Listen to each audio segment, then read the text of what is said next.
हाँ साथियों, good evening सभी को। अरे दोस्तों, क्लास स्टार्ट हो चुकी है। गुड इवनिंग सभी को। सब बढ़िया है? ठीक। कल अपन जो है लास्ट बात हम कर रहे थे राजस्थान के जो जिले आपके हैं उनके बारे में।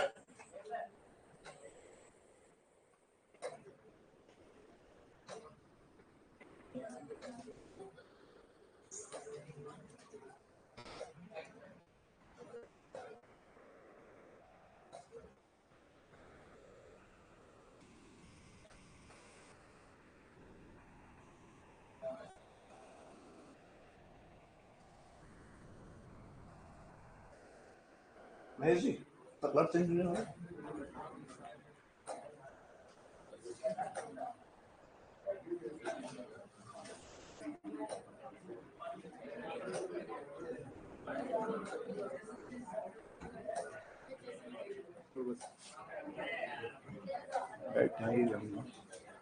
ब्लैक कर दो फुल कर दो।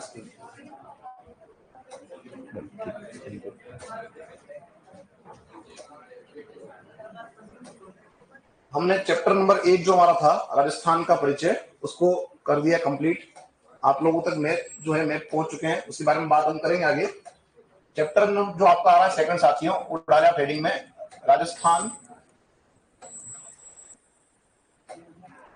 राजस्थान की स्थिति एवं विस्तार। राजस्थान की स्थिति एवं विस्तार।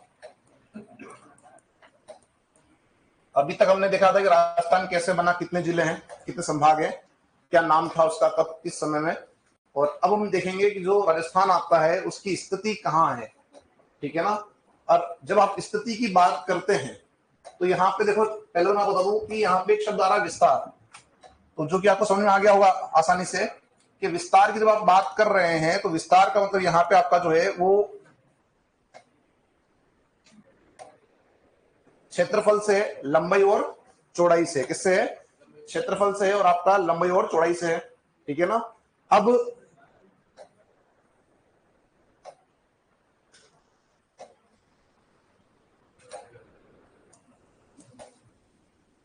इसमें तो कोई दिक्कत आपको आएगी नहीं कि यहां तो डायरेक्ट आपको बताना है कि राजस्थान की लंबाई कितनी है और क्षेत्रफल कितना है और चौड़ाई कितनी है। लेकिन जब बात आप यहां करते हो स्थिति की, तो यहाँ पे दो शब्द आपको समझने पड़ेंगे। एक शब्द है स्थिति और एक शब्द है आपका अवस्थिति। स्थिति और अवस्थिति, ये दोनों बातें आपको समझनी पड़ेगी। सबसे पहले अगर हम बात करें स्थिति की, तो जैसे मान लो आप में से किसी को पूछा गया कि आप कहां से हैं, तो आप बता देंगे सब मैं इस जिले से हूं, हाँ या ना। जैसे सपोज मान लो कि किसी विद्यार्थी से मैंने बोला कि वो आप कहां से हैं, तो उसने बोला कि मैं डूंगरपुर से। वो है डूंगरपुर से? यहाँ पे डूंगरपुर बांसवाड़ा नहीं है, चित्तौड़ राजसमंद। कहां से? चित्तौड़ से। तो आपसे पूछा गया आप कहां से, तो आपने क्या बोल दिया कि मैं कहां से हूं? चित्तौड़ से। कहां से हूं? चित्तौड़ से। तो चित्तौड़ से आप हैं। अब आप जिस एग्जाम की तैयारी करने के लिए बैठे हैं उसमें आपका हो गया सिलेक्शन, ठीक है, और आपने ज्वाइन कर लिया और पहली सैलरी आ गई। और पहली सैलरी आती है, आपने जो है एक पार्टी वार्टी का आयोजन किया है ना, और बुलाया गया सबको। तो गलती से मुझे बुलाया गया, बुला लोगे? हो जाएगा तो आप, अरे आया ना, तो आपने मुझे बुलाया, तो मैं कहां पहुंचूंगा अब? चित्तौड़। अब हाँ, कहां बुलाओगे? हाँ ठीक, तुम्हें नहीं बुलाया गया है, बिना निमंत्रण नहीं जाना है, ठीक है। अभी मुझे बुलाया गया, मुझे जाना दो, ठीक है। तो आप जो है कहां पहुंचोगे? चित्तौड़। अब हम कहां पहुंच गए? चित्तौड़ पहुंच गए साहब। हमें क्या बताया गया, हम कहां से? चित्तौड़ से। हम वहां पहुंच गए। अब वहां पहुंच गए, जब बताया, कॉल लगाया कि कहां आना है, अब कहां आना है? बदेसर। अब देखो आप, अभी आपने क्या बोला कि आप कहां से हैं? चित्तौड़ से। जब हम चित्तौड़ पहुंचे तो क्या बोला कि सब मैं चित्तौड़ से नहीं, अब तो मैं कहां से हूं? तहसील क्या लगती है इसकी? बदेसर तहसील ना, हाँ ठीक है। तो बदेसर जो आपका एक तहसील है, वहां पे आपको जाना है। फिर वहां पहुंचे तो पता लगा कि सब XYZ नाम का एक गांव है। किस नाम का गांव है?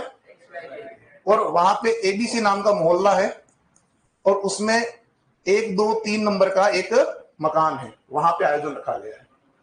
अब आप बात को समझिएगा कि यहाँ पे आपसे जब पूछा गया कि आप कहाँ से, तो आपने बोल दिया कि हम कहाँ से, चित्तौड़ से। क्योंकि जब आपसे कोई बात करता है, आपसे पूछता है कि आप कहाँ से, तो आप अपने जिले का नाम लेते हो। क्योंकि आप कहाँ खड़े हो? राजस्थान के अंदर। कहाँ खड़े हो? अब तुम्हें सोचो तुम राजस्थान में नहीं हो, तुम कहाँ हो? तमिलनाडु के अंदर। कहाँ हो? और वहां तुमसे कोई पूछ रहा है भाई कहाँ से हो, अब क्या बोलोगे आप? राजस्थान। अब आपने नहीं बोला चित्तौड़। क्यों नहीं बोला चित्तौड़? क्योंकि वो व्यक्ति चित्तौड़ को जानता है नहीं जानता हमें पता नहीं है, लेकिन वो भारत का निवासी है, तो कम से कम वो किसको जानता होगा? राजस्थान को। अब आप चले गए भारत से बाहर, भारत से बाहर एशिया के अंदर। कहां पे? भारत से बाहर ही और एशिया के अंदर ही हो, ठीक है। और वहां किसी ने आपसे पूछा कि आप कहां से हो, अब किसका नाम लोगे? भारत का। किसका नाम लोगे? अब आप राजस्थान नहीं बोल रहे हो। क्यों नहीं बोल रहे हो? क्योंकि आपको पता है कि साहब ये राजस्थान को जानता है नहीं जानता, लेकिन भारत को जानता होगा। हाँ या ना? तो कहने का मतलब ये हुआ कि जब भी आपसे प्रश्न पूछा जा रहा है, तो आप क्या करते हो? बड़े इलाके का नाम लेते हो। किसका नाम लेते हो? बड़े इलाके का, बड़े क्षेत्र का नाम लेते हो, जो आपका नक्शे पे चिन्हित है। नक्शे पे चिन्हित है। जैसे विश्व के नक्शे पे चित्तौड़ ढूंढो, इसको ढूंढो, मिलेगा क्या? ये ढूंढना पड़ेगा, बड़ी मुश्किल से मिलेगा। लेकिन जो आपका सादा मैप है उसका नहीं मिलेगा, उसमें केवल क्या आएगा? भारत आएगा और राजस्थान आएगा। हाँ या ना?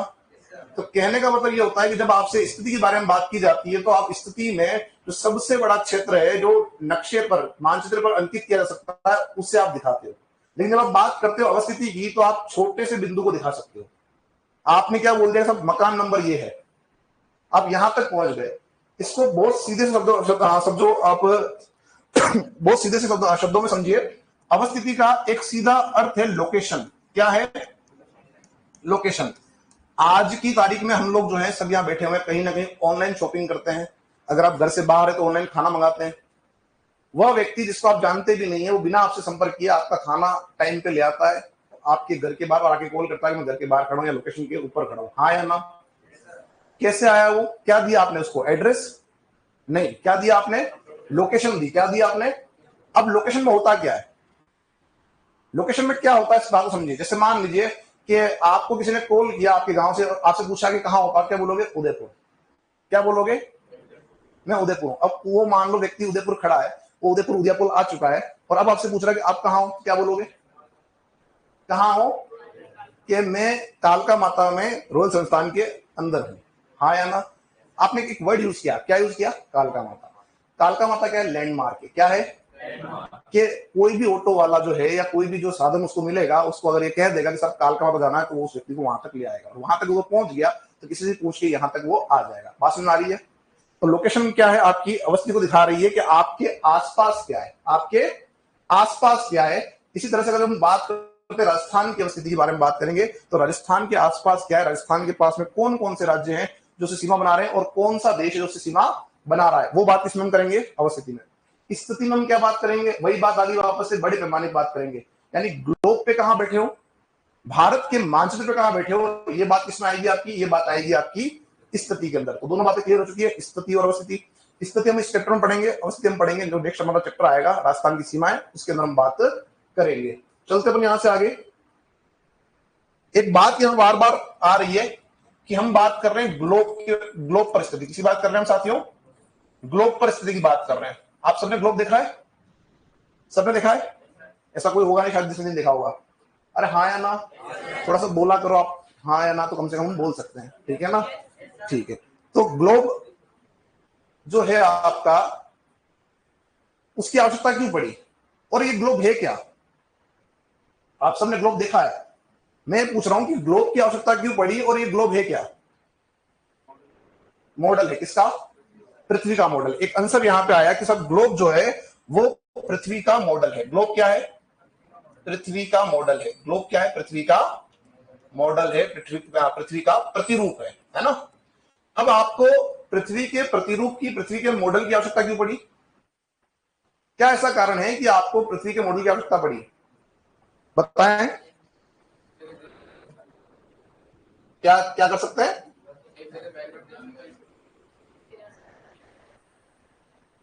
एक तो आप खुल के बोलो, कोई घबराने वाली बात इसमें है नहीं, ठीक है ना? मैं वापस प्रश्न पूछ रहा हूं कि आपको जो है ग्लोब की आवश्यकता क्यों पड़ी? स्थितियों का पता लगाने के लिए, एक ये कह रहे हैं इस जगह पता लगाने के लिए, ठीक है वेरी गुड। और कोई एक दसों आंसर आया था, अक्षांश देशांतर वाला कौन है? हाँ बताएं। अक्षांश और देशांतर को लाइनों को बांटा गया, ठीक है। और कोई? हाँ टाइम मैनेजमेंट भी ठीक है। और वेरिफिकेशन बताया? हाँ अध्ययन के लिए, शायद आप पहले पढ़े हो, नहीं पढ़े हो, ठीक है अच्छी बात। आपने कहा अध्ययन के लिए और आप लोगों ने भी लगभग सही बोला, लेकिन मूल जो है वो ये है कि जो आप ग्लोब बना रहे हो, क्यों बना रहे हो? कि पृथ्वी बड़ी है। पृथ्वी क्या है? बड़ी। कितनी बड़ी? कितनी? बहुत बड़ी। कितनी बड़ी? ऑप्शन आएगा, पृथ्वी बड़ी है कितनी? बहुत बड़ी, है ना।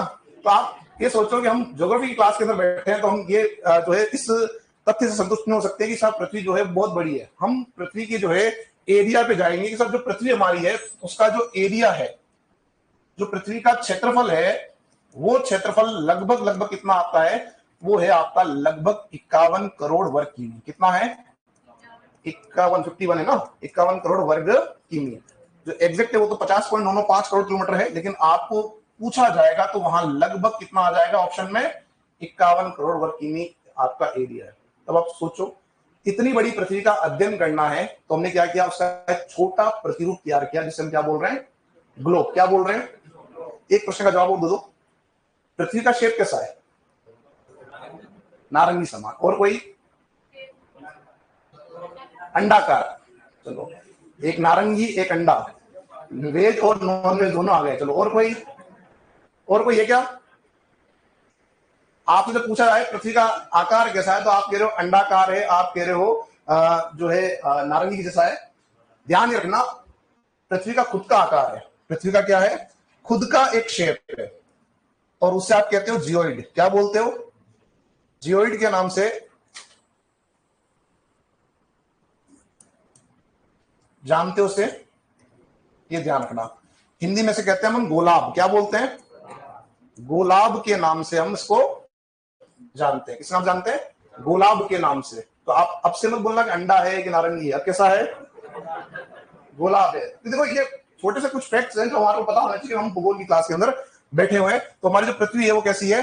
गोलाब के समान है, या आप इंग्लिश में कह दो जियोइड शेप की है, यानी खुद का उसका आकार है। और एरिया हमारा कितना है? लगभग 51 करोड़ वर्ग किमी है। और जो आपका ग्लोब है वो क्या है? पृथ्वी का मॉडल है। क्या है आपका ग्लोब? पृथ्वी का। क्या बोल साथ में बोलना क्यों चाह रहे हो आप लोग? मतलब आप ये कह रहे हो सर को पैसे मिल रहे, सर ही बोले, हम ना बोले? थोड़ा सा बोलोगे तो थोड़ा सा क्या हो जाएगा? अच्छा रहेगा और पता लगेगा कि हाँ आप लोगों तक बात पहुंच रही है और समझ में वो बातें आ रही है। ठीक है, अब हम चलते हैं आगे। आप में से कुछ साथियों ने कहा था कि अक्षांश देशांतर का अध्ययन करते हैं हम ग्लोब पे। कहा था, बिल्कुल ठीक है। लेकिन एक बात ध्यान रखो, अक्षांश देशांतर जो है वो कैसे है? काल्पनिक है या प्राकृतिक है? काल्पनिक है। आर्टिफिशियल मतलब है ना, काल्पनिक मतलब ये होता है। ठीक, ये आड़ी रेखा क्या होती है? अक्षांश, ठीक है। और एक अपन बना देते हैं खड़ी रेखा, क्या होती है? ये होती है देशांतर। तो आपको ये पता है कि साहब ग्लोब पर खींची गई जो आड़ी रेखा होती है वो अक्षांश है, और जो आपकी होती है खड़ी रेखा वो क्या होती है? देशांतर होती है। अब इस बात को यह समझेंगे अपन। मैं आपके लिए थोड़ा सा ओरिजिनल लगा देता हूं ताकि ठीक रहेगा। मेरी पेंटिंग ज्यादा अच्छी नहीं है। चलो अब यहां एक बात समझो कि दो बातें आपको पता लग गई कि ग्लोब जो है उसके ऊपर दो तरह की रेखाएं, एक तो आड़ी है और एक आपकी खड़ी है। आड़ी रेखाएं क्या कर रही है? आड़ी रेखाएं जो आपकी है अगर आप देखोगे तो ग्लोब को, या जो आपकी रेखा है मूल रेखा बीच वाली, वो ग्लोब को बांट रही दो भागों में। कितने भागों में बांट रही है? दो भागों में। और ये खड़ी क्या कर रही है? ये भी क्या कर रही है? दो भागों में बांट रही है। हाँ या ना? भाई नींबू है, उसको आप या तो आड़ा काटो या खड़े काम में काटो, कट तो दोनों में क्या रहा है? बराबर कट रहा है। हाँ या ना? सेम यहाँ पे ये हो रहा है कि ये जो आपका रेखा आप देख रहे हो इसे हम कह रहे हैं 0 डिग्री भूमध्य रेखा। क्या बोल रहे हैं? 0 डिग्री भूमध्य रेखा, इक्वेटर, है ना। इक्वेटर के नाम से आप जानते हैं, विश्व रेखा के नाम से जानते हैं। और ये भी जो रेखा है वो कौन सी है? 0 डिग्री ग्रीनविच। कौन सी है? 0 डिग्री ग्रीनविच रेखा। अब क्या हो रहा है कि जब भी आप किसी मैप को या ग्लोब को देख रहे हैं तो आपको पता होना चाहिए कि जो ग्लोब है उस पर जो दिशाएं हैं वो कैसी होगी। तो हमेशा ऊपर का जो भाग है वो कैसा होगा साथियों? क्या दिशा हो जाएगी? उत्तर, नॉर्थ। और यह और यह वेस्ट। चार दिशाएं और भी है, 1 2 3 और 4। इन चारों के वापस हम देखें यहां पे, तो आप ये देखो कि ये जो रेखा आपकी आड़ी वाली है, इससे जो ऊपर का भाग है वो क्या कहलाएगा? उत्तर। क्या कहलाएगा? नीचे का जो भाग है क्या कहलाएगा? दक्षिण। इस खड़ी रेखा से इधर का भाग क्या कहलाएगा? पूर्व। और वो क्या कहलाएगा? दक्षिण। लेकिन अब ये कहां आ रहा है? इधर आ रहा है, बीच में, दोनों के बीच में आ रहा है। तो इस रेखा से ऊपर और इस रेखा से इस तरफ है, हम क्या बोलेंगे इसको? नॉर्थ ईस्ट, उत्तर पूर्व। सेम इधर क्या हो जाएगा? North west. यहां क्या हो जाएगा? South west. यहां क्या हो जाएगा? South east. तो आप समझ चुके हैं कि ग्लोब को जो है दिशाओं के आधार पर हम इस तरह से बांट सकते हैं। अब ये देखो यहां पे सेम ये हो रहा है कि जो भूमध्य रेखा आपकी है, ये ग्लोब को दो भागों में बांट रही है। इस रेखा से ऊपर का भाग जो क्या हो जाएगा? उत्तर। क्या हो जाएगा? और इससे हम क्या कहेंगे? उत्तरी गोलार्ध। क्या कहेंगे इसे अपन? इससे हम कहेंगे आपका उत्तरी गोलार्ध, नॉर्थ हेमिस्फीयर, उत्तरी गोलार्ध के नाम से इसको हम जानेंगे। और ये क्या हो जाएगा आपका? दक्षिणी गोलार्ध। क्या हो जाएगा? दक्षिणी गोलार्ध। इसी तरह से एक और हम बात करें कि जो रेखा आपकी खड़ी रेखा है, उसके इधर का जो भाग है वो हो जाएगा पूर्वी गोलार्ध। क्या हो जाएगा? और ये क्या हो जाएगा? पश्चिमी गोलार्ध। इस तरह से चार टुकड़े आपने कर दिए। बात आती है राजस्थान की, और राजस्थान किसका अंग है? भारत का। तो आपको ये देखना पड़ेगा कि भारत कहां है। भारत जो है वो इस रेखा से उत्तर की ओर है। कहां है? इस जीरो से कहां है? उत्तर की ओर है। तो अगर आपसे पहला प्रश्न पूछा जाए कि जो भारत है वो किस गोलार्ध में स्थित है, क्या बताएंगे? उत्तरी गोलार्ध में। अब हम यहां से आगे चलते हैं कि जो हमारा भारत है वो ग्लोब पर किस क्षेत्र में है? ठीक है, उत्तरी गोलार्ध में है। किसमें है साथियों?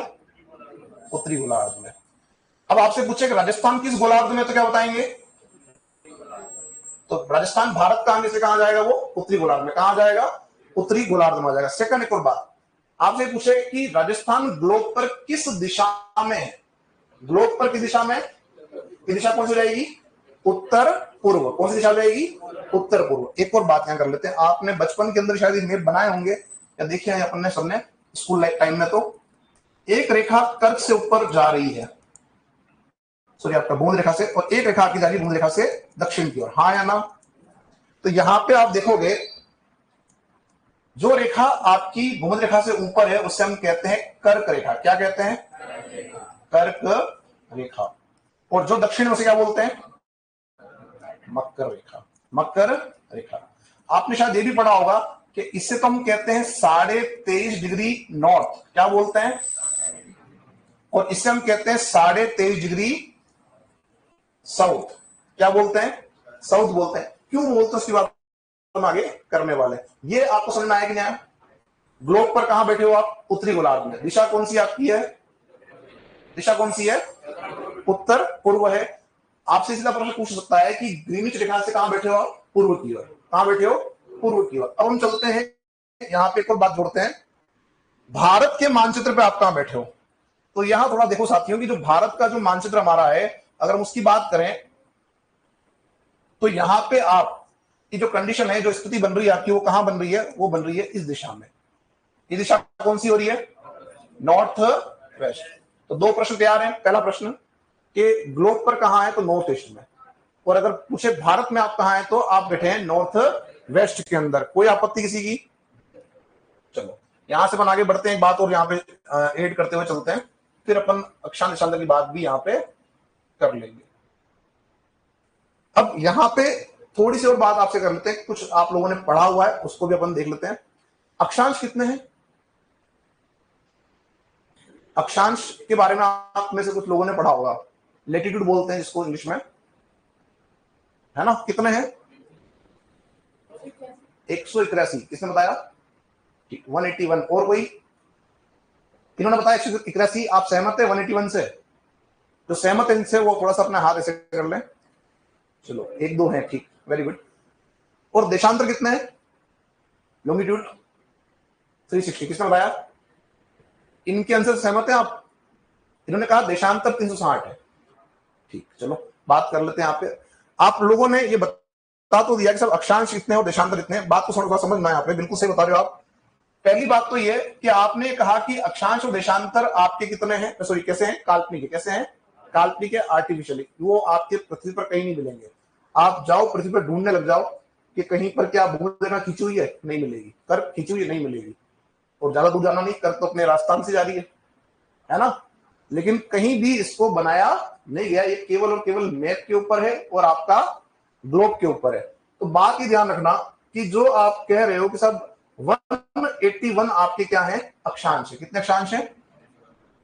इनको बनाया कैसे गया वो समझेंगे पहले तो हम। समझेगा बात को। जैसे मान लो इसको आपने बना दिया काल्पनिक पृथ्वी और आपने कह दिया कि इसका ये केंद्र है। क्या मान लिया इसको अपन ने? केंद्र मान लिया। और आपने केंद्र को मान के एक सीधी रेखा खींच दी, बेस लाइन। क्या खींचा? बेस लाइन, आधार रेखा। और आधार हमेशा क्या होता है? शून्य। क्या होता है? आधार क्या होगा? जीरो। क्या माना आपने इसको? इसको मान लिया आपने जीरो के साथ, ये 0 डिग्री है। अब आपने क्या किया कि इस बिंदु से लेके आपने कोण काटे, एंगल काटे। जैसे मान लो ये एंगल काटा 15 का, कितना का काटा? और ये भी काटा आपने 15 का, और दोनों एंगल को मिला लिया। क्या बन गया? ये 15 डिग्री अक्षांश। क्या बन गया? 0 से आप 1 2 3 4 करते हुए कहां पहुंच गए? 15 तक। सेम आगे प्रोसेस ना चलेगा। ये मान लो 45, ये 45 मिला लिया, कितना हो गया? 45 डिग्री। ये आपका 60, ये 60 कितना हो गया? 60 डिग्री। ये मान लो 75, ये 75 कितना हो गया? 75। आप मैक्सिमम कितना जा सकते हो? क्या लिमिट रहेगी आपकी लास्ट? कुछ सोचो। इस पॉइंट से आप लास्ट जो एंगल काट सकते हो वो 90 है। कितना है? 90 है। हाँ या ना? यानी आप मैक्सिमम कितना काट सकते हो? 90 डिग्री तक का एंगल आप यहाँ पे काट सकते हो। कहाँ? आपके उत्तरी गोलार्ध में। सेम जो ऊपर हुआ है वो आपका कहां हो जाएगा? दक्षिण में। यहां भी कितना हो सकता है? 90। कितना हो सकता है? 90। दिशा के आधार पर ये नॉर्थ और ये आपका साउथ। अब बात ये आती है कि आपसे पूछेगा कि अक्षांश कितने, तो आपने कह दिया कि सब अक्षांश जो है उनकी संख्या है 181। ये तो ठीक है, आपको याद है, अच्छी बात है। एक प्रश्न और जोड़ लिया। आपसे ये कह रहा है कि अक्षांश वृत्त कितने हैं, सर्किल कितने हैं, और एक आपसे ये पूछ रहा है कि अक्षांश रेखाएं कितनी हैं। अब यहां पे दो क्वेश्चन और हमारे सामने नए आ गए, समझेंगे इस बात को। पहला क्या बोल रहे हैं अपन कि अक्षांश कितने हैं, तो हमने यहां कह दिया 181। क्यों ऐसा? 90 यहां पे और 90 यहां पे, कितने हुए? 180। और एक कहां से आया? तो एक ये बेस लाइन यानी कि 0 डिग्री। कितना हो गया? 181 आपके हो गए हैं अक्षांश। अब बात आ रही है अक्षांश वृत्त कितने। ये 2D है 3D है? ये डायग्राम 2D है। अगर 3D होता तो क्या होता? पीछे का भाग दिखता था थोड़ा साइड से, हाँ या ना? और अगर पीछे का भाग दिखता तो जो अक्षांश आपको फ्रंट पे दिख रहा है वो बैक में दिखता, हाँ या ना? तो जब आप पृथ्वी को देखोगे, ग्लोब को देखोगे, तो ग्लोब के चारों तरफ क्या है? आपके अक्षांश बने हुए हैं। क्या बने हुए हैं? अक्षांश बने हुए हैं। और वो अक्षांश जब बने हुए हैं तो क्या कर रहे हैं? वो सर्कल का रूप ले रहे हैं। किसका रूप ले रहे हैं? सर्कल का रूप ले रहे हैं। तो आपसे क्या पूछ रहा है कि कितने सर्कल हैं, अक्षांश वृत्त कितने हैं? तो जितने अक्षांश उतने क्या होंगे? अक्षांश वृत्त। जितने अक्षांश उतने क्या होंगे? अक्षांश वृत्त। कितने हो जाएंगे? 181 आपके अक्षांश वृत्त। अब बात आती है अक्षांश रेखाएं कितनी, कितनी हो जाएगी? 179 एक आंसर आ रहा है। क्यों? बिल्कुल जो ऑनलाइन आंसर दे रहे हैं वो सही आंसर दे रहे हैं। क्यों ऐसा?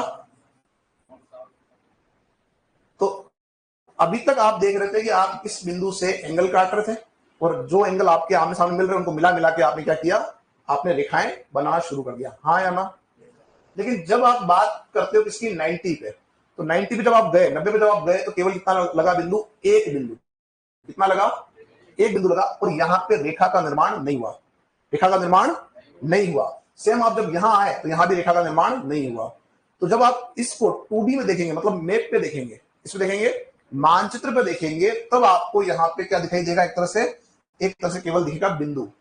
और इसी वजह से आपसे जब पूछा जाएगा कि अक्षांश रेखाएं कितनी है, तो आप कहेंगे 179 है, क्योंकि 90 डिग्री नॉर्थ और 90 डिग्री साउथ जो है वो केवल बिंदु है, यहां पे रेखाओं का निर्माण नहीं हुआ है। कोई आपत्ति किसी की? अब हम चलते हैं यहां से आगे। हाँ, मैंने क्या बोला? 2D पे। समझ रहे हो बात को? अगर आप व्रत की बात करते हो तो व्रत तो किसको जाएगा? 3D पे। वो क्या बना? मिलके क्या बना? मेरी बात समझो, अगर आप इसको ग्लोब पे देखोगे तो क्या बनेगा? सर्किल। अगर इसको आप मैप पे देखो क्या बनेगा? रेखा। बात समझ आ रही है? आप इसका केवल फ्रंट साइड देख सकते हो, बैक साइड देखा दिख रहा आपको? यहाँ पे नहीं दिख रहा ना। लेकिन अगर आपके पास वृत्त होता तो क्या दिखता? चारों तरफ का आपको एरिया दिख जाता। अब वो चारों तरफ जब दिख जाएगा तो क्या बन जाएगा? वृत्त।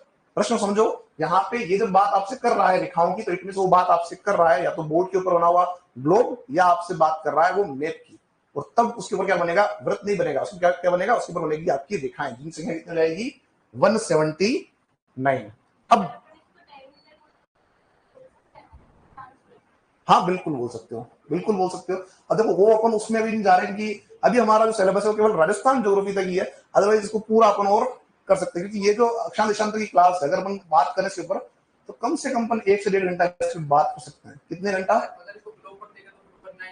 अभी दिखा रहा हूँ। हाँ तो आगे ना, ये तो रेखाएं कहाँ? ग्लोब पे। ग्लोब पे तो वृत्त है ना। आप इस चीज को समझो, ग्लोब पे क्या है ये? हाँ तुम क्या बोल, क्या बन जाएगा? अरे मेरे दोस्त, हाँ तो ये हो जाएगा ना 181। अगर वहां मैं दिखा रहा हूँ, मैं लगी पेन ड्राइव, 2 मिनट रुक जाओ, है ना। पेन ड्राइव में लगी है, उसको दिखा रहा हूँ आपको, उसका इमेज दिखा दूंगा। आप इसको समझो कि अगर वो ग्लोब पे होता तो वो वृत्त दिख जाता। क्लियर? अब यहां तक तुमको समझ में आ गया कि आपका अक्षांश कितने, वृत्त कितने, रेखाएं कितनी। बात यह आ रही है कि इनका उपयोग क्या है, आपने एक क्यों जो है इनका निर्माण किया, क्या ऐसा रीजन है? आपने तो कह दिया कि सर ग्लोब बनाया आपने पृथ्वी के अध्ययन के लिए, अब आपने अक्षांश जो बनाए वो क्यों बनाए? अगर आप ये कहते हो कि सब अक्षांश का उपयोग हम जो है स्थिति के लिए कर रहे हैं, तो ये बात हो जाएगी गलत। क्योंकि अगर आपको निकालनी है स्थिति तो आप केवल अक्षांश से नहीं निकाल सकोगे, आपको जो है साथ में चाहिएगा देशांतर। जैसे मान लो कोई डुगर बासवाड़ा का व्यक्ति है, वो तो कहते सर मैं तो कर्क रेखा पे बैठा हूं, किसी को फोन लगाया विदेश के अंदर, मैं तो कर्क रेखा बैठा हूं। अब कर्क रेखा विदेश के अंदर जो है वो कई सारे आपकी जो है महाद्वीप जा रही है, हाँ या ना, तो उसको कवर नहीं कर पाएगा, कहां बैठा भाई तू? बात समझ आ रही है? लेकिन जब उसके साथ में यानी देशांतर, सॉरी आपका अक्षांश जब आपका देशांतर आ जाएगा तब क्या हो जाएगा? उसकी राइट लोकेशन आपको पता लग जाएगी। तो अगर आप स्थिति की बात करते हो तो स्थिति में अक्षांश और देशांतर दोनों चाहिए।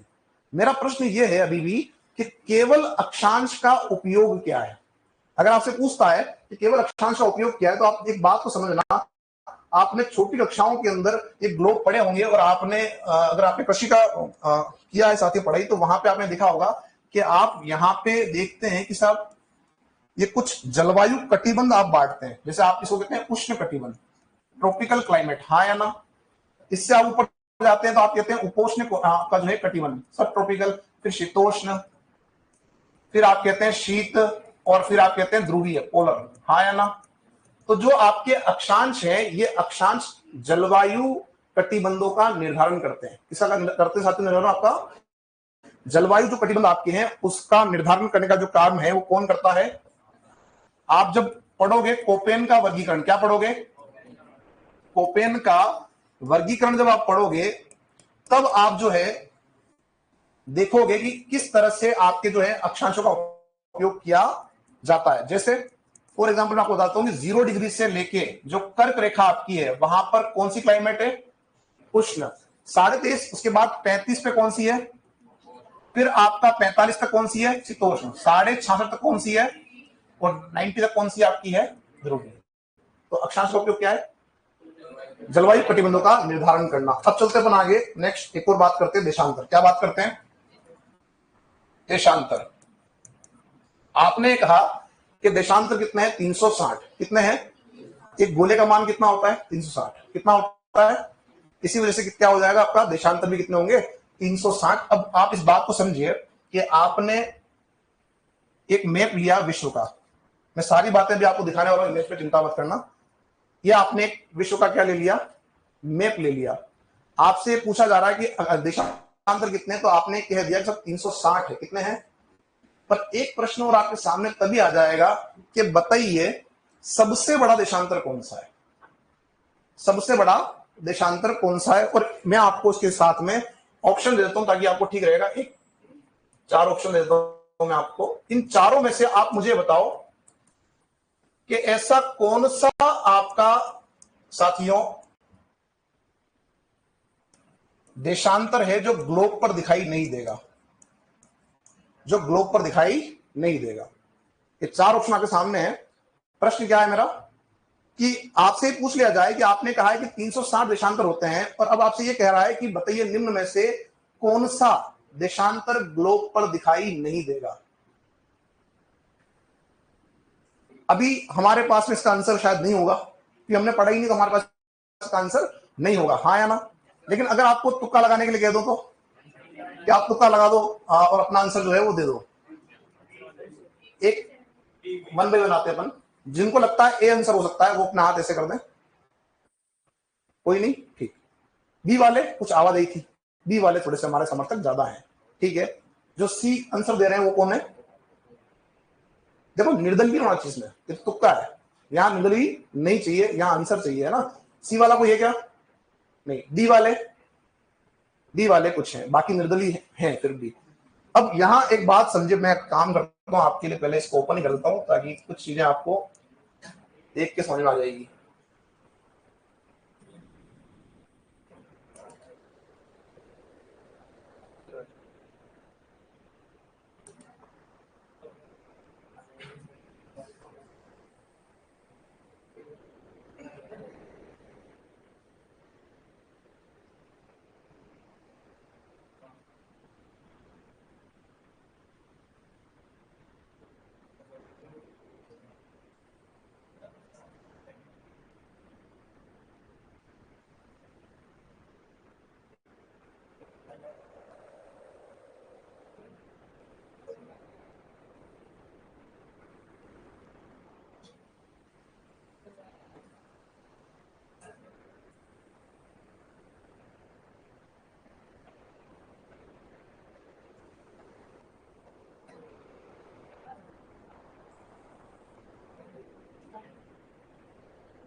चलो यहाँ पे एक बार आप जो है इन बातों को देख लो। ये आपका ग्लोब दिख रहा है आप लोगों को, ठीक है ना। यहाँ अगर आप ऊपर देखोगे तो यहाँ आपको सर्कल दिख रहा है, क्या दिख रहा है? सर्कल आपको दिख रहा है। और जब इसको 2D देखोगे तो आपको सर्कल यहाँ पे दिखाई नहीं देगा, ठीक है। एक और बात यहाँ हम जो कर रहे थे अक्षांश देशांतर की, देखो इस थोड़ा सा आप देख लें जूम में कि जो रेखाएं आपको दिख रही है आड़ी लाइन में, वो सब क्या है आपकी? सब क्या है? ये अक्षांश। और जो रेखाएं आपको दिख रही है इस तरह से खड़ी लाइनों में, वो क्या है साथियों आपकी? वो है देशांतर, ठीक है ना। अब यहाँ पे वापस हम आगे चल रहे हैं और एक एक करके जो है इसमें आप देख लें मैप के ऊपर जब आप इसको देखोगे, मैंने भी आपको एक एग्जांपल दिया था कि मान लो कोई व्यक्ति कह रहा है कि मैं कर्क रेखा में बैठा हूं, तो उसको ढूंढ नहीं पाओगे क्योंकि जो कर्क रेखा है वो यहां से इस कोने से लेके आपकी इस कोने तक आ रही है। लेकिन जब आपके पास में उसका देशांतर भी होगा तब आप उसकी लोकेशन का सही पता लगा पाओगे, ठीक है ना। अब हमने यहाँ पे एक बात और की थी कि जो आपके अक्षांश हैं उनका उपयोग कर रहे हो किसके लिए? जलवायु का निर्धारण करने के लिए। तो आप ये देख लें कि जो आपकी इक्वेटर लाइन आपकी है उसके ऊपर अगर जाएंगे, यहां से अगर आप जाएंगे ध्रुवों की ओर, तो क्या होगा? तापमान में गिरावट आएगी। क्या होगा? और अगर आप ऊपर से नीचे की तरफ आएंगे तो क्या होगा? तापमान क्या होगा? बढ़ेगा। तो इसी तरह पे हमने क्या कर दिया, हमने जो है 5 खंड बांटे थे, है ना। उष्ण, उपोष्ण, ठीक है, शीतोष्ण। अब यहाँ एक और जो प्रश्न हम जो बात कर रहे थे वो ये कर रहे थे कि आपके देशांतरों की संख्या कितनी है? 360 है। और हमने ये प्रश्न किया था कि इनमें से कौन सा देशांतर ग्लोब पर दिखाई नहीं देगा। तो यहां पे मैंने तुक्का लगवाया तो ज्यादातर लोगों ने क्या आंसर दिया? ये, ठीक है ना। मैंने प्रश्न पूछा कौन सा दिखाई नहीं देगा, तो ध्यान रखना ये नहीं देगा। अब इसका आंसर ये क्यों हुआ वो अभी आपको 2 मिनट समझ में आ जाएगा, ठीक है। आप इस मैप को एक बार वापस देख लो। इस मैप को, ये दिख रहा है आपको मैप? इस मैप के अंदर ये ध्यान रखना जो अभी आप पढ़ के आए थे ग्रीनिच रेखा, वो ये है। क्या है ये? ग्रीनिच रेखा है, ठीक है। जो ग्लोब को दो भागों में बांट रही है, पूर्वी गोलार्ध और पश्चिमी गोलार्ध।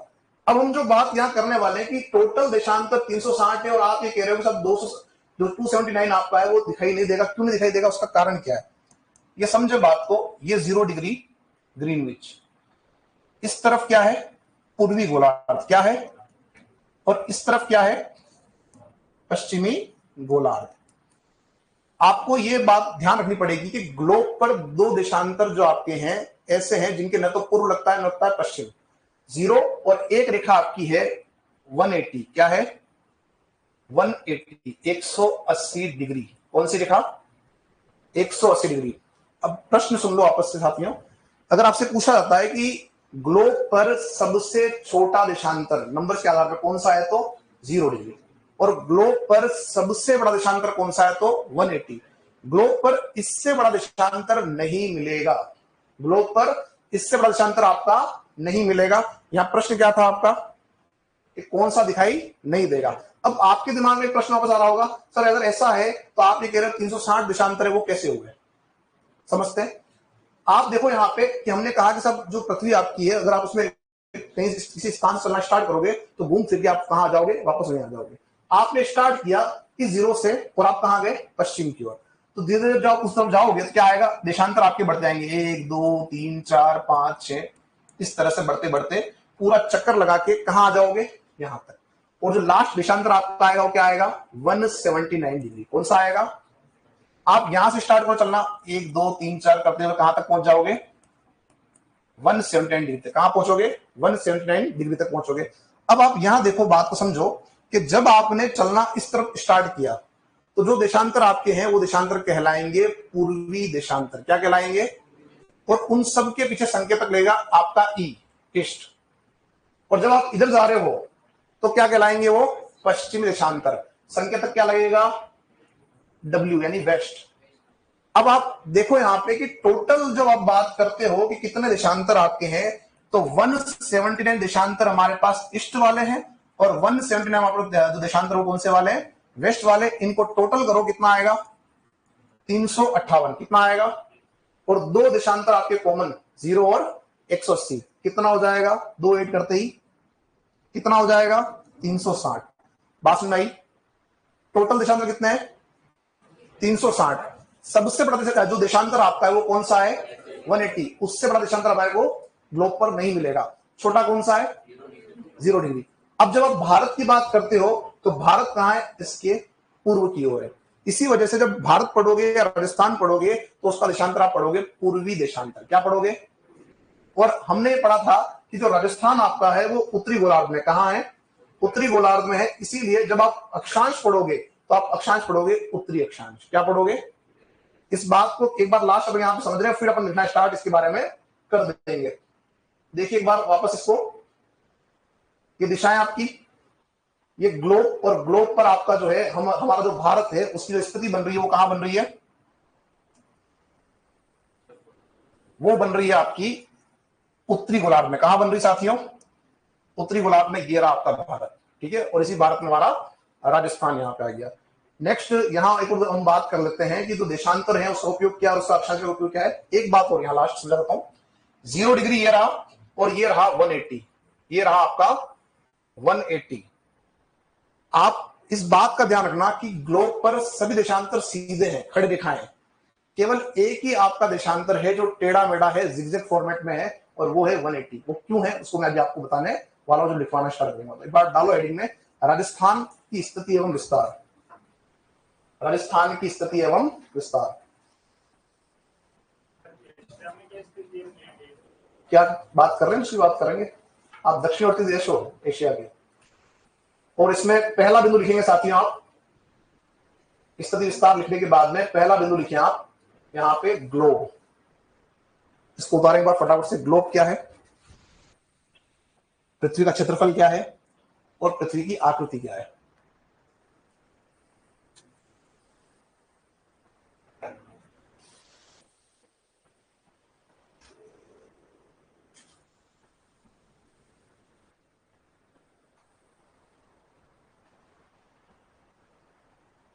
क्लास हो जाएगी अपलोड, जो साथी कह रहे हैं ऑनलाइन अपलोड नहीं हुई है, अपलोड हो जाएगी, है ना।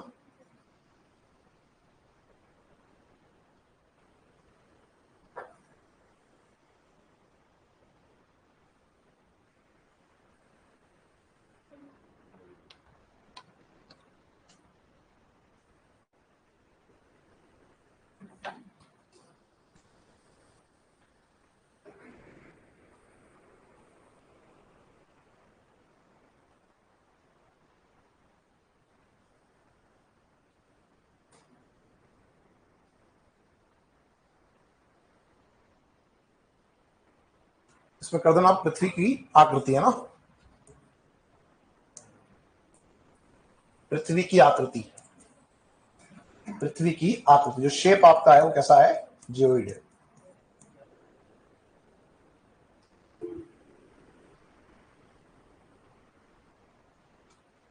चलो अपन इससे आगे,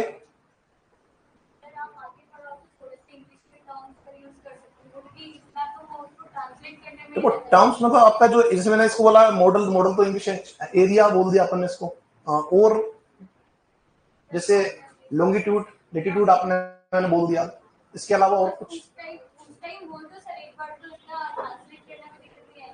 मैं कोशिश करूंगा, मैं क्या है कि वो मीडियम मेरा भी हिंदी है, ठीक है ना, तो नहीं नहीं ये इसमें देखो कोई वो वाली बात है नहीं, बट हाँ मैं आपके लोगों के लिए, और मैंने आपको ये कहा भी था डे वन ही कि अगर आपको बाद में ऐसा कोई लगता है वर्ड तो अपन उसको बाद में डिस्कस कर सकते हैं, ठीक है ना।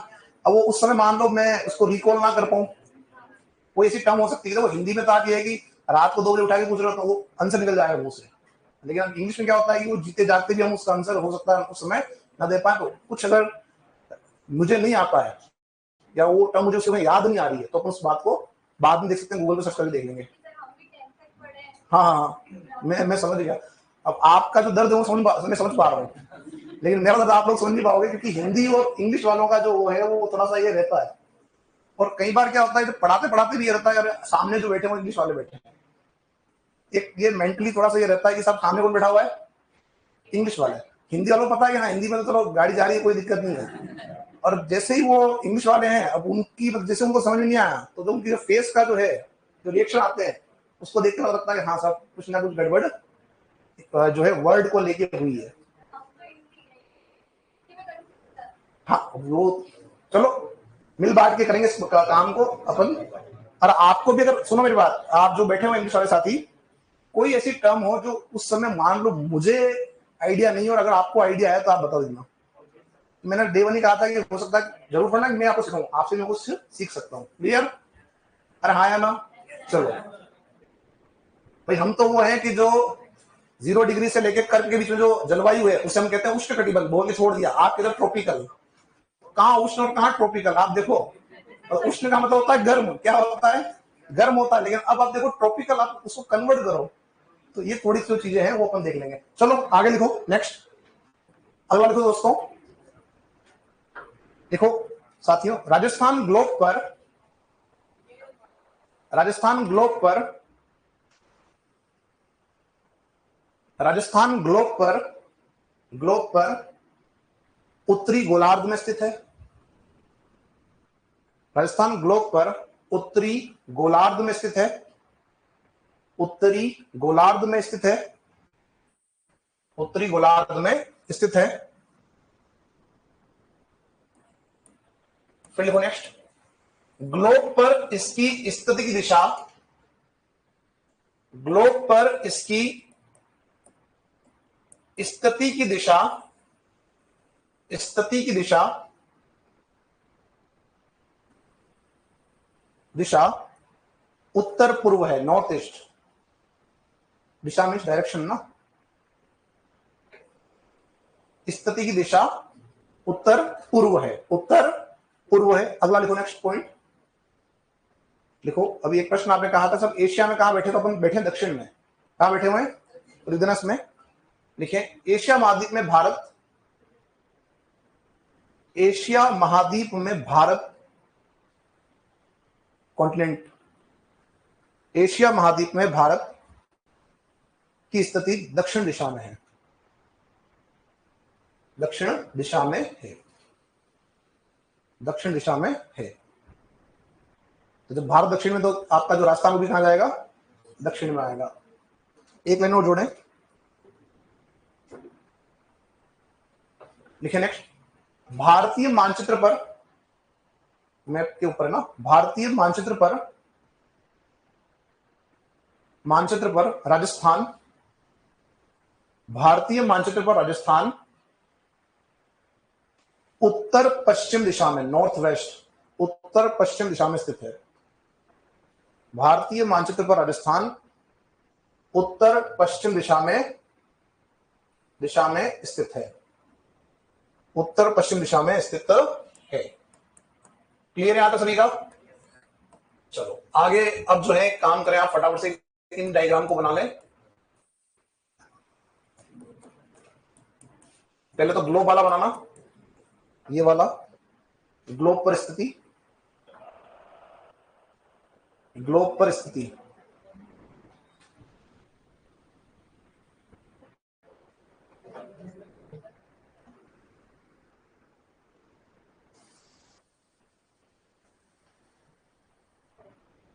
सिचुएशन बोलेंगे इसको, स्थिति को, है ना? हाँ, सिचुएशन।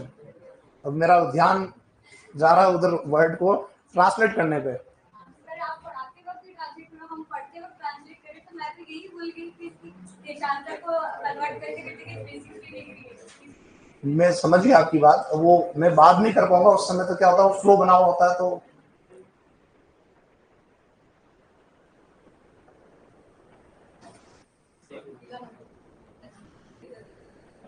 ये बनाए बेटा फटाफट से आप लोग, फिर चलते बनागे।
चले इससे बनागे।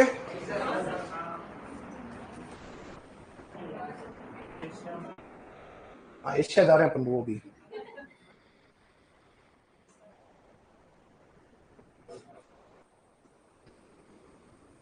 बड़ा छोटा नहीं बनाया आपने, ये समझ जाओगे बस, ठीक है।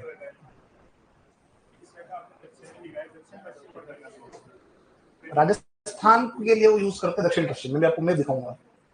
अब आप एक बात समझो, जब भारत दक्षिण में आ रहा है तो राजस्थान दक्षिण पश्चिम कैसे हो जाएगा? समझ रहे हो? ये यही तो एक मिस्टेक है ना, कि जब आप मानचित्र देखते हो तो एशिया के अंदर भारत दक्षिण में आ रहा है, इट मीन्स भारत के जितने राज्य है वो सब दक्षिण में काउंट करने हैं। वो तो क्या है, वो गाइड से अगर क्वेश्चन बनाता है तो दिक्कत है, अगर ऑथेंटिक कोई समझदार व्यक्ति बनाएगा तो वो दक्षिण लिखेगा। चलो अपन इससे आगे अगला इसको उतारें दिशाएं, और फिर आप उतारेंगे भारत में राजस्थान। भारत में राजस्थान,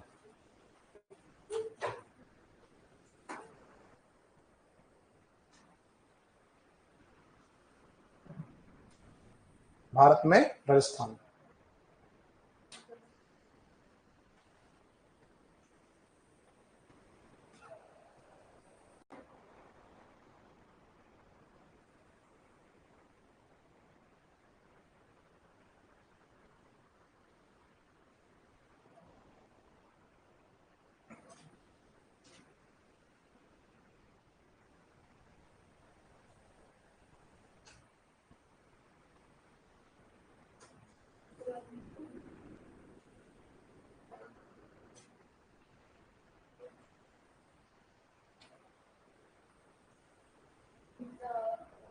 चले अपन इससे आगे। हाँ अब बनाइए।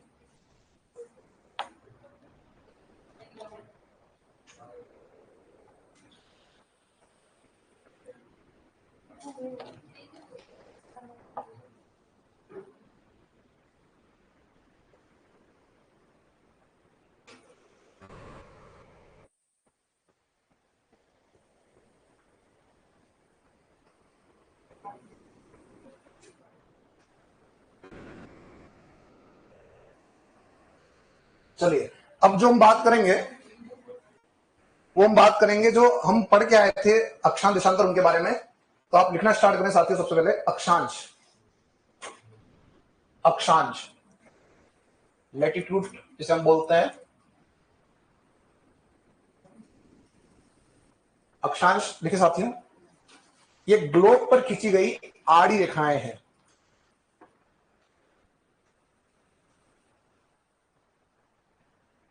ये ग्लोब पर खींची गई आड़ी रेखाएं हैं। एक तो रेखा ऐसी होती है और एक ऐसी होती है। दो वर्ड यूज करते हैं ना आप, हॉरिजॉन्टल और वर्टिकल। तो आड़ी कौन सी रहेगी? हॉरिजॉन्टल। और जो खड़ी रेखाएं है आपका जो देशांतर कैसा हो जाएगा? वर्टिकल। तो ये ग्लोब पर खींची गई आड़ी रेखाएं, ठीक है, ग्लोब पर खींची गई आड़ी रेखाएं हैं। नेक्स्ट लिखें, अक्षांशों की संख्या, अक्षांशों की संख्या 181, अक्षांशों की संख्या 181। अक्षांश वृत्त सर्कल, अक्षांश वृत्त सर्कल कितने? 181, 181। और फिर लिखे अक्षांश रेखाएं, लाइंस, अक्षांश रेखाएं 179, अक्षांश रेखाएं 179 है, 179 है, क्योंकि सेंटेंस पूरा लिखो उसमें, अक्षांश रेखाएं 179 है क्योंकि 90 डिग्री नॉर्थ वो 90 डिग्री साउथ केवल बिंदु है, डॉट है। 90 डिग्री नॉर्थ वो 90 डिग्री साउथ केवल बिंदु है, केवल बिंदु है, डॉट के रूप में वो आपको दिखते हैं, केवल बिंदु है। क्लियर? अगला लिखे नेक्स्ट, अक्षांशों का उपयोग, अक्षांशों का उपयोग, अक्षांशों का उपयोग जलवायु कटिबंधों के निर्धारण के लिए किया जाता है। अक्षांशों का उपयोग जलवायु कटिबंधों के निर्धारण के लिए किया जाता है। आप ये कह सकते हैं क्लाइमेट क्लासिफिकेशन के लिए यूज करते हैं, क्लाइमेट क्लासिफिकेशन के लिए आप यूज करते हैं, जलवायु कटिबंधों के निर्धारण के लिए किया जाता है। क्या यूज है उसका? क्लाइमेट क्लासिफिकेशन में इसका यूज है। क्लियर यहां तक सभी का? अगला लिखे नेक्स्ट, देशांतर, देशांतर लॉन्गिट्यूड, ग्लोब पर खींची गई खड़ी रेखाएं, वर्टिकल लाइंस है ना, ग्लोब पर खींची गई खड़ी रेखाएं, ग्लोब पर खींची गई खड़ी रेखाएं, खड़ी रेखाएं, वर्टिकल लाइंस आपकी है। नेक्स्ट लिखो इसमें, कुल संख्या 360, 360, कुल संख्या 360, 360। सबसे बड़ा देशांतर 180, 180 डिग्री,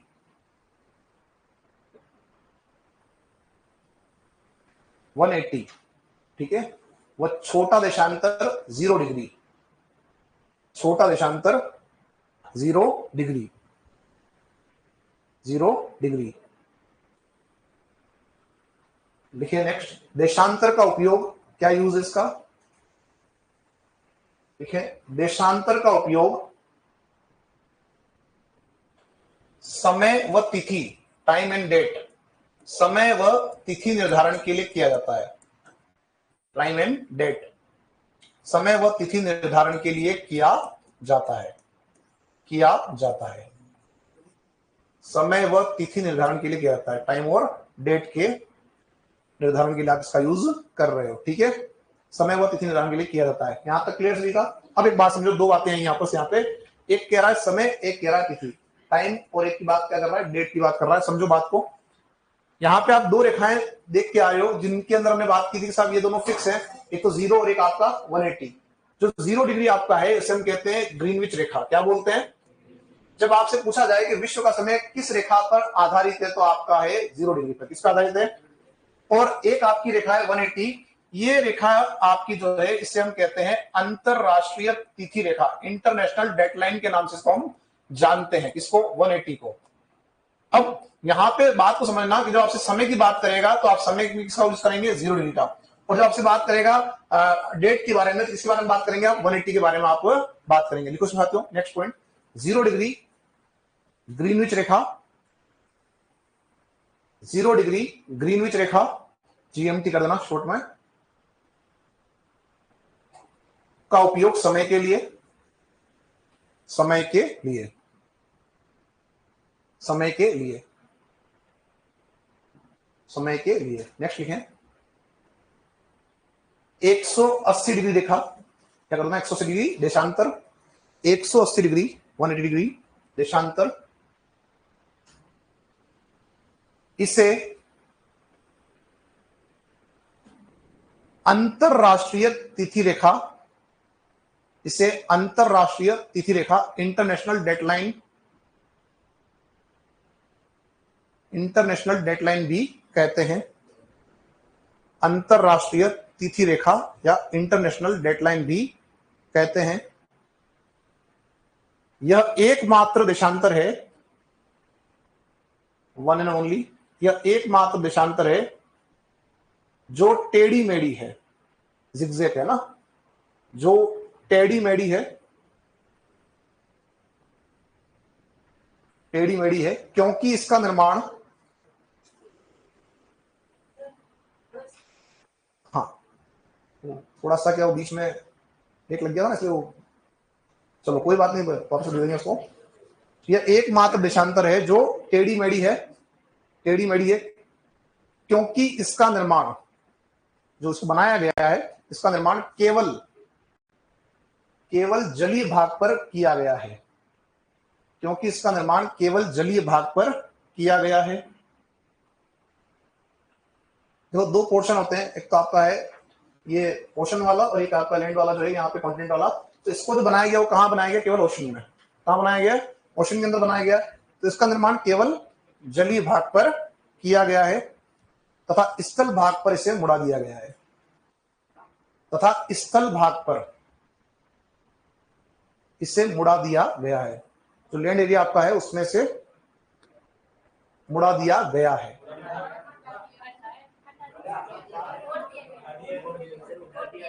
मुड़ा दिया गया, मोड़ दिया गया, एक तो है।